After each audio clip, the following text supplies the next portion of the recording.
We never got a chance to have that big finals matchup like '91. Kobe Bryant regretted he never played against LeBron in the NBA Finals. The closest we came to this epic showdown was in 2009, but LeBron's Cavs were upset by the Magic in the ECF. Kobe Bryant and LeBron James played against each other in 22 total NBA games.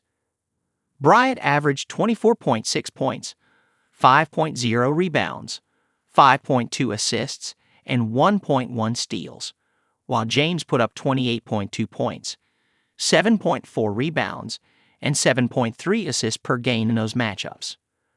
But although each had his share of memorable moments in their head-to-head games, the two legends never faced off in the playoffs.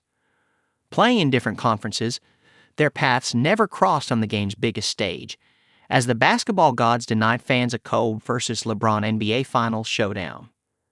During the last interview, the Black Mamba admitted that not facing King James in the championship round was one of the biggest regrets of his NBA career.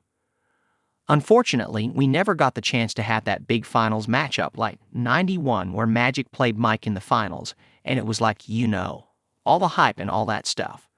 We never had the chance to have that, said Bryant. Magic versus MJ in 1991.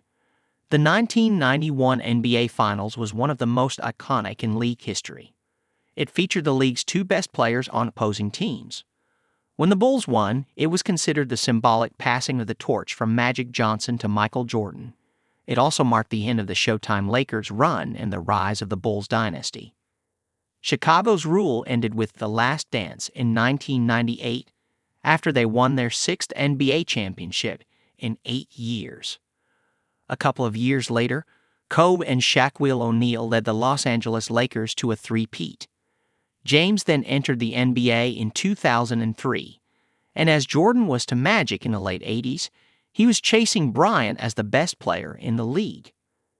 However, shortly after Bron arrived in the league, Shaq left town, and the Lakers were reduced to a mediocre team, even with Mamba. Meanwhile, the Akron native began dominating in the East, but just as they were about to reach the top of the conference, Bryant's Lakers started to sputter. The 2008 Pau Gasol trade revitalized the Lake Show and turned them into contenders again. With the Cavs rising in the East, fans started dreaming about a Kobe versus LeBron NBA Finals matchup. LeBron did not hold his end of the deal in 2009. The stage was set, or so everyone thought, during the 2008-09 season. The Cavs finished with the best record in the NBA at 66-16. While the Lakers finished with the best mark in the West at 65-17. Unfortunately, LeBron's Cavs were upset by Dwight Howard and the Orlando Magic in the 2009 Eastern Conference Finals. James blamed himself for ruining the dream showdown. "I know the world wanted to see it," LeBron said. "I wanted it. We'd wanted it. He held up his end, and I didn't hold up my end. And I hate that. I hate that that didn't happen." The following year, both the Cavs and Lakers finished at the top of their conferences again. However, much like the previous year, Cleveland suffered another upset, this time in the second round. That summer, James left the Cavs to join Dwayne Wade and Chris Bosh in Miami. Meanwhile, after the Lakers were dethroned in 2011, they were never the same again and injuries began hounding Kobe. The two were never close to meeting in the finals again.